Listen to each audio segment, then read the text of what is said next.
Police accountability is a huge issue in the more recent conversation about police reform. Holding police accountable has always been difficult for a variety of reasons. First and foremost, police unions have done a tremendous job of creating collective bargaining agreements that really restrict and limit the amount of discipline that police officers can be subject to.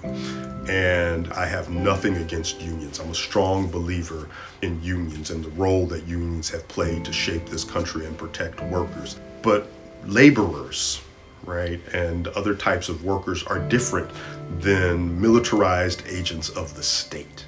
And so when they have organized and unionized to protect themselves from accountability, that's a significant problem.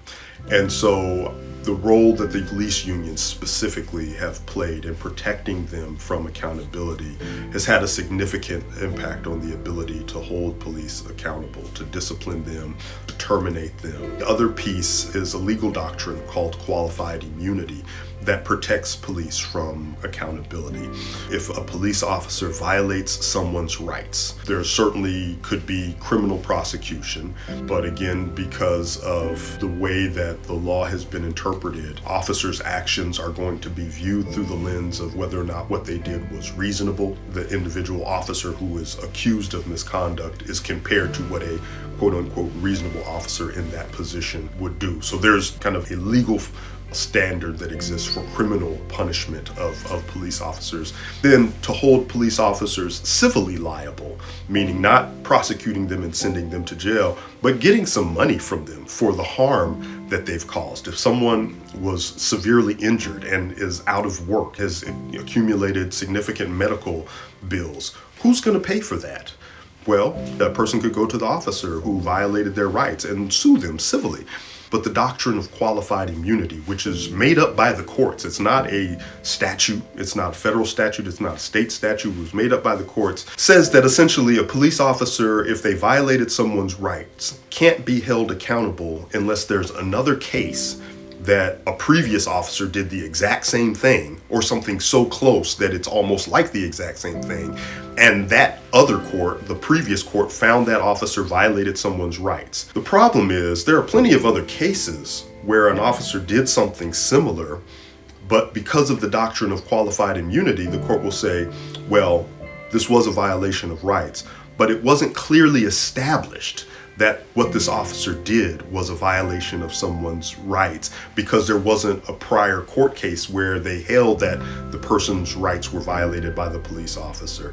And so absent a court case saying the exact same conduct was a violation of rights in the past, the officer in the current case that somebody is suing is protected by qualified immunity because it wasn't clearly established, because there's not a case where an officer did the exact same thing as this officer.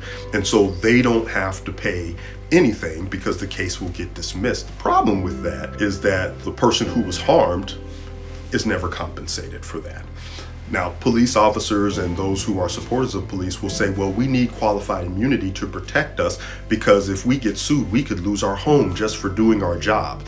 There's two problems with that argument. The first problem is they won't lose their homes because they're indemnified, meaning if a police officer is sued, the municipality that they work for will cover the costs of that. A study that was done nationally showed that 99.9% of claims against police officers were paid for by the municipality.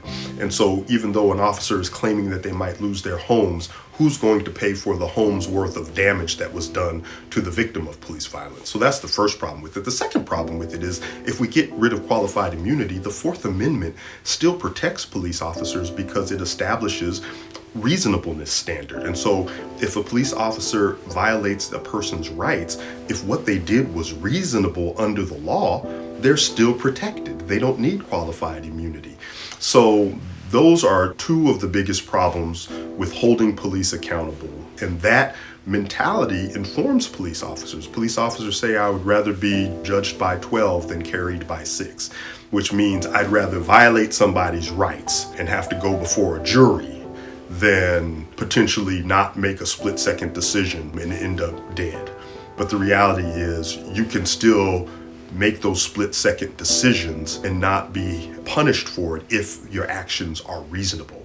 It's the things that are unreasonable that we're talking about, that we're trying to hold them accountable for, and we continue to lose because of the way the law is set up. Taking accountability means there will no longer be innocent people behind bars. There will no longer be mourning families over an innocent victim. Police taking accountability means a new start in the right direction of justice. Accountability to me means that no one is above the law. Everyone will be treated equally and fairly and just. What accountability means to me is that people will take responsibility for their mistakes, big or small, no matter what, and to own up when you're wrong. Holding police accountable would mean that we are equal to the safety that we deserve and not lesser than. The tactics that police officers use here, the policies that police officers use here, the ideology that police officers use here is the same ideology that has happened across the country in places where people have been murdered by police officers. Very little oversight here and very little checks and balances for police officers. There are lots of allegations of police officers overstepping in our city, but there's very few evidence of follow-through as it relates to that, which makes people apathetic and unclear about where their voice matters, where it stands. Part of the importance of having things like community oversight boards, things like rewriting use of force policies, things like having like a demilitarization policy or a rules of engagement policy for police officers actually help to prevent the kinds of murders and killings that have happened over these past few years recently. But just quite frankly, like this has been happening a long time and it's been happening on par. It's not like there's an uptick or a lot more murders happening. This happens every year the same way. We just happen to be highlighting it in this particular moment. What police accountability boils down to for me is having a clear understanding and set standards around police behavior and misconduct. And if said police officer were to behave in a manner that caused misconduct, then their repercussions would not be any different from those of regular citizens. Accountability is taking responsibility not only for what we do, but for also what we don't do. That's what we're accountable for. Without personal accountability, we cannot grow, nor can we ever improve ourselves. When I think about accountability as it relates to police officers particularly, one is there a structure in place that people can go to when they feel that a police officer needs to be held accountable to something that they've done that has harmed community? I think that accountability also looks like moments and times when police officers have done things that should be celebrated in community as well. That we hold them to the standard of supporting and loving and seeing community as their community, right? And in such, creating a safe and receptive and inclusive space for all people. I also believe that accountability is connected to restorative justice. The idea that instead of moving in the direction of punitive measures on any person, that we should be thinking about restorative measures. And you can really look at a lot of African cultures for really beautiful ways in which we could be doing that in our communities. I think more tangibly, accountability looks like, first and foremost, community being a part of creating the policies that are going to directly impact them. Policies like our use of force policy. I think another form of accountability is that right now we have a state level group called the Post Commission that has the power to certify and decertify police officers. But we don't have a local structure that's set up that actually puts those people in front of the Post Commission when it's necessary.